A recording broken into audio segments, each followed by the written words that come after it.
जय गंगा मैया। सभी दर्शकों का हार्दिक अभिनंदन, स्वागत है। और दोस्तों, जैसे कि आप हमारे रोज कार्यक्रमों को देखते हो, पसंद भी करते हो, आज हरिद्वार की पावन भूमि पर आने का सौभाग्य प्राप्त हुआ है। हमारी कर्मस्थली है वैसे तो, और शाम सुबह माँ गंगा के दर्शन होना बड़े सौभाग्य की बात होती है। लेकिन क्या आप जानते हैं कि हरिद्वार की पावन भूमि अपने आप में कितनी सिद्ध भूमि है। और बहुत से लोग प्रश्न करते हैं, जैसे हमारा निवास रुड़की में है, वहां पर भी जिसे गंगा नहर के नाम से जाना जाता है, जो शहर के बीचों बीच होकर जाते हैं, जिससे कि हमारे शहर की खूबसूरती भी बहुत अधिक बढ़ जाती है।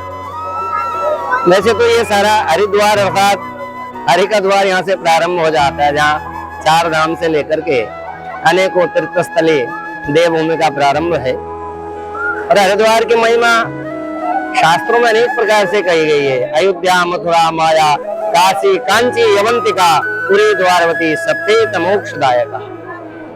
तो उस जीवन काल में देखिए माँ गंगा का यदि सानिध्य प्राप्त होता है, आप देखिए जब भी आप गंगा स्नान करेंगे, गंगा स्नान करने के बाद जो आपकी मानसिकता पहले है और गंगा स्नान करने के बाद आपके शरीर में जितने भी नेगेटिविटी है, आप परेशान हो रहे हो, आप दुखित हो, आप चिंतित हो, आपके मन में क्या विचार आ रहे हैं। देखिए हम क्या होते हैं, मन से दुखी या सुखी होते हैं। कई बार चीजें अनुकूल नहीं है तो मन के कारण हम दुखी, आत्मा दुखित नहीं होती है कभी, ये मन है।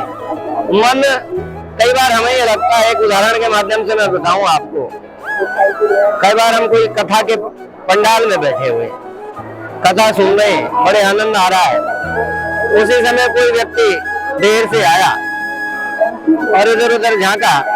अब उसके मन में आया, यार कथा तो सुननी है लेकिन मुझे सबसे आगे बैठना।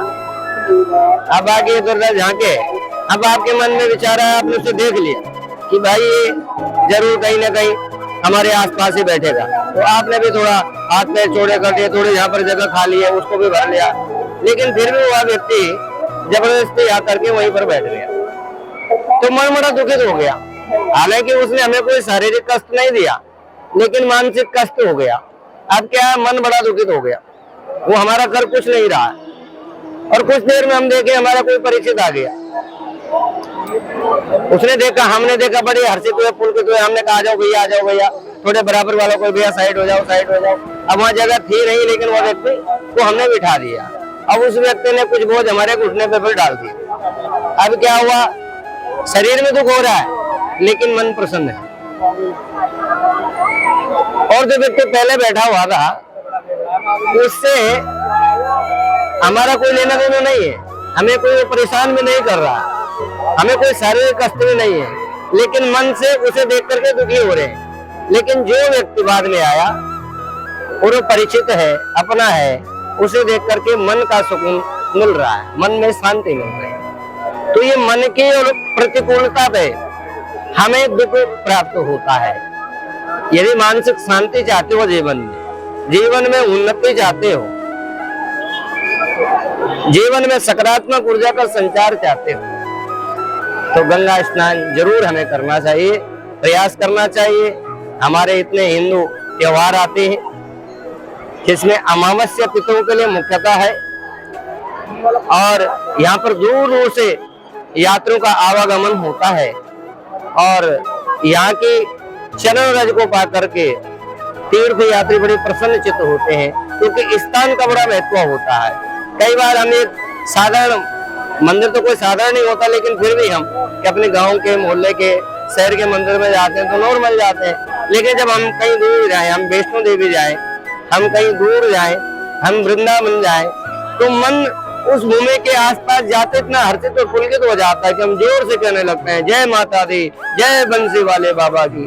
तो ये जो विचार, ये जो पॉजिटिविटी है, उस भूमि का प्रभाव होता है, क्योंकि यह भूमि ऋषियों की, तपस्वियों की तपस्थली रही है, जहाँ दिन रात लोग पूजा पाठ कर रहे हैं। तो यहाँ की जो पॉजिटिविटी है वो कहीं ना कहीं हम पर, हमारे शरीर पर, हमारे मानसिकता पर प्रभाव डालती है। इसलिए गंगा माता का कलयुग में विशेष ही महत्व है। यहाँ अपने पितरों के उद्धार की कामना तो की ही जाती है, उन्हें स्वर्गलोक प्राप्ति की कामना तो की ही जाती है, लेकिन अपने जीवन में भी हम रिद्धि सिद्धि चाहे, हम अमन चैन शांति चाहे, तो हमें गंगा माता के प्रभाव को जानना जरूरी है। हमें गंगा माता में जरूर जाना चाहिए, स्नान दान पुण्य करना चाहिए, क्योंकि तन पवित्र सेवा कर, धन पवित्र कर दान, मन पवित्र हरि भजन कर ले, त्रिविध होगा कल्याण। जय गंगा माता।